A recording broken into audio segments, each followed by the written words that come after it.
Hey guys, welcome back to my YouTube channel. Here I am back with another new work from home opportunity.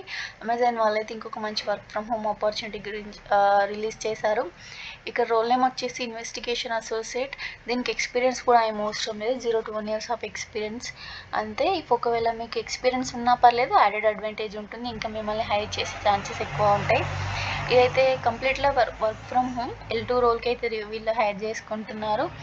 And coming to this, ఇదైతే 12 months contract base.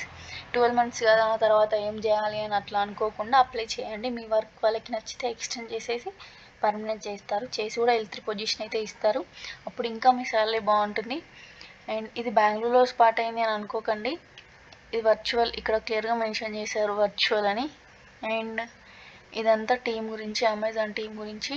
And coming to the job responsibilities, this includes but is not limited to.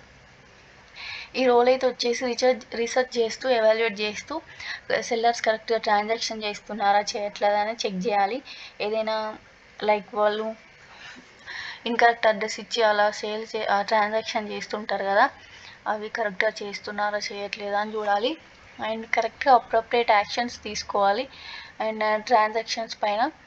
And ఇక్కడ documents అయితే action తీసుకోవాలి. Provide detail annotation, అంటే కరెక్ట్గా ఇస్తున్నారా, documents ఇవ్వట్లేదా అని కూడా చూసుకోవాలి.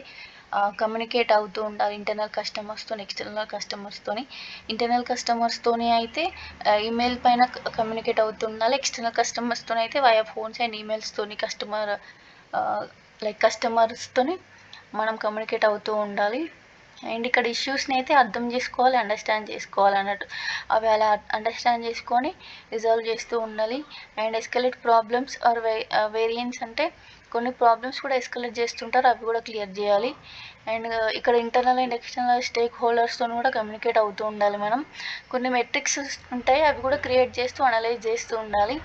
అండ్ ఇక్కడ టార్గెట్స్ అండ్ క్వాలిటీ అయితే హైలీగా ఉండాలి, ప్రొడక్టివిటీ. అండ్ ఇక్కడ క్వాలిఫికేషన్ వచ్చేసి గ్రాడ్యుయేట్ అయి ఉండాలి, ఏ డిసిప్లిన్ అయినా పర్లేదు. అండ్ చెప్పాను కదా 0 to 1 year ఆఫ్ ఎక్స్పీరియన్స్ అని. అండ్ మీకు అయితే ఇంగ్లీష్ అయితే ఎక్సలెంట్ కమ్యూనికేషన్ స్కిల్స్ అయితే కావాలి. అండ్ ఇక్కడ మీరైతే ఇంటరప్ట్ లార్జ్ సెట్ ఆఫ్ డేటాని హ్యాండిల్ చేయగలగాలి. And work in the team in every dynamic environment, అంతే. ఇది నేను డిస్క్రిప్షన్ కమెంట్ బాక్స్లో ఇస్తాను. As soon as possible apply చేయండి. అప్లై చేసి అసెస్మెంట్ అయితే రాసేయండి. Thank you.